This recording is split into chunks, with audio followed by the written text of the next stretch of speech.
where it's like, boom, I'm in this position, ain't really nothing wrong, but it can grow. Now it's starting to seem like I can outgrow it. I'm outgrown it. Then it's another situation that you got to do to put yourself in a better position. But the things you have to do to get there is ultimately uncomfortable, which is why you don't want to experience things to be in a comfortable space you're in at the moment. But maintaining that comfortable space, there's no expansion. So it's almost like, what do I do? Which way do I go? Where's Waldo book in everybody's mind at this moment? And it's going to be like, yeah, if I go ahead and take that uncomfortable route that I know can expand my space, what if everything go wrong and stuff like that? Then I don't got that, or I don't got the comfort zone no more. I didn't mess that up. So then now you might be thinking like that now. But then that's for everybody's individual decision and how much reciprocation or where they're planting good or bad seeds at to make that confirmation in their life would it be the best decision on what they got to do. You know what I'm saying? Because sometimes people could plant so many bad seeds, they can't jump into that new space of growth even if they wanted to and things of that nature. They got to hold on tight to the little space that's outgrown them, to the point that they got to make their spirit smaller just to match all those spirits in that space to stay safe, because they can't expand their spirit even if they tried, because they destroyed any possibility of their goals before they even got started based on being a negative spirit or something like that. Now, a strong spirit, this is what you got to deal with. There is no right answer. Your own individual confirmation and the right time is when you do it. There ain't no number to wait around to look for, and there ain't no example outside. There's only things that can help you go through it, aka other people who can teach from their position to help you get a mind state that could be like a sensu being to still go through your situation that you got to go through. You know what I'm saying? Not lift you up and float you through it for you, but you still got to go through it. You know what I'm saying? So it ain't what we do, it's how we do it. And it's always better to do it in a more sufficient manner, spiritually speaking. So when you're looking at that aspect, you're considering like, okay, I'm willing to sacrifice this comfort zone. This is what God wants you to do. And this how you do the mechanism trick. I shouldn't even be teaching all this kind of stuff. But look, this is the mechanism trick, because life is a mechanism. So all you got, it's like a math problem. Life ain't just happening to you or for you. It's happening through you. So all you got to do is know the math problem. Ain't no such thing as, oh, this is anonymous. No, if you know 4 plus 4 equal 8, every time you do 4 plus 4 equals 8, it's going to equal 8. You see what I'm saying? So every time you're in that situation where, because there's multiple equations you can do, but I'm going to speak about this specific equation, mathematical equation, gematria, numerology, mental pilot 1, mathematical pilot, mastic. Now, when you're looking at a situation and you're in a conundrum dealing with North Node or your spiritual growth, which ultimately separates spiritual growth from replace it with uncomfortability and unfamiliarity. That's the only way you're going to learn your capabilities and incapabilities, going through those type of situations. Then ultimately, what was negative become something positive anyway, spiritually. And you went through a spiritual death and a spiritual rebirth. Now, when you looking at a situation and you got a comfort zone, but then you know that you outgrown it, and you know that you're just playing safe at this moment. And then you know there's an expansion you can do, and you know there was many signs God showed you, many people, places, and things that represented that you were supposed to attach to, that you may have separated or that you may get presented to for the first couple of times. Now, here's the thing.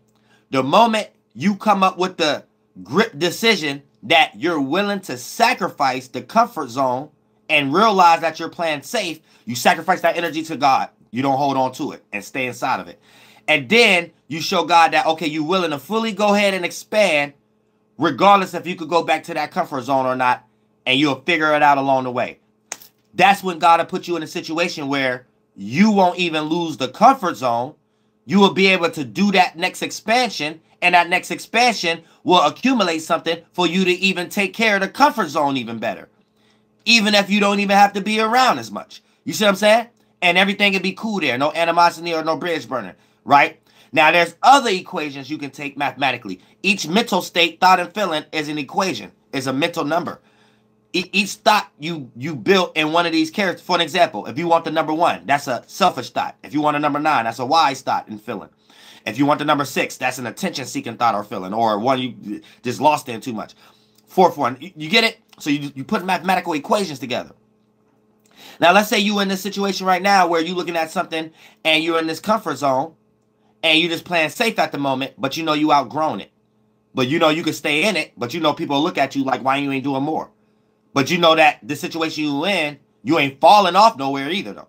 You know what I'm saying? You might be in a living condition, you might be getting taken care of, or your business might be in a certain spot, but you know it could be so much greater. Now, let's say you don't make the decision of the mental equation and put it together as, I don't care about this comfort zone no more, and I'm willing to go expand. Let's say you 1 foot in the comfort zone and 1 foot out, and trying to wiggle and test the water with your toes, your wiggly toes, because you're going to get cold feet. But the wiggly toes into that new expansion. You're going to create outcomes of expectations. You're going to expect certain things in that expansion that represent what you have outgrown.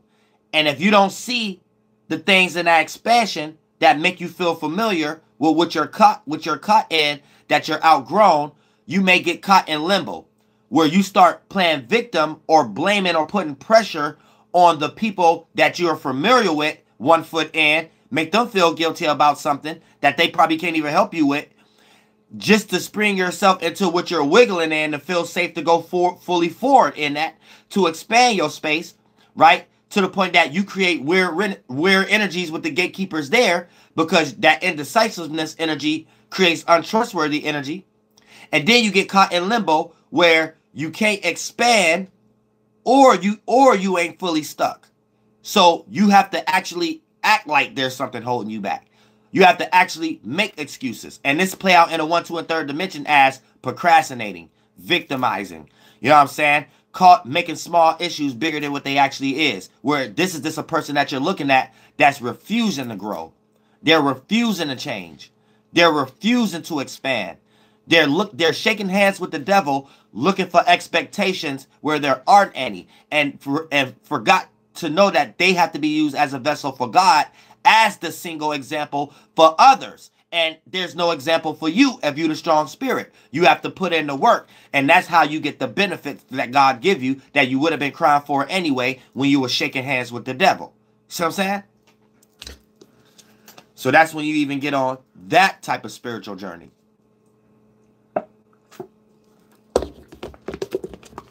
And there's many other routes to take. But you will know you're on a mission, and you will know you in that place that I'm speaking about right now. Because it won't even be broke down the way I'm explaining it. You'll be seeing it through your lens. But when we come down here and use these shared organs and words together, you'll be like, oh, Uriel, I was just there. This is how it was for me. You know what I'm saying? And boom, now we can fight the mission together. You know what I'm saying? Just like everybody who live in America right now. We all live in America, but your city, or even if we stayed on the same street, this how you look at the Vindicator, that I could go outside and look at it. We looking at it in different ways, but as long as we both there, okay, we both know what's going on now. Let's get to work. You know what I'm saying? Now, we can't do nothing if we all over in different countries in the esoteric world. One person is in this city in Babylon, so they always go to those play parks and Geauga Lakes and Six Flags and stuff. So they probably, that Six Flags is 1, 2, and 3rd dimension Christians. You know what I'm saying?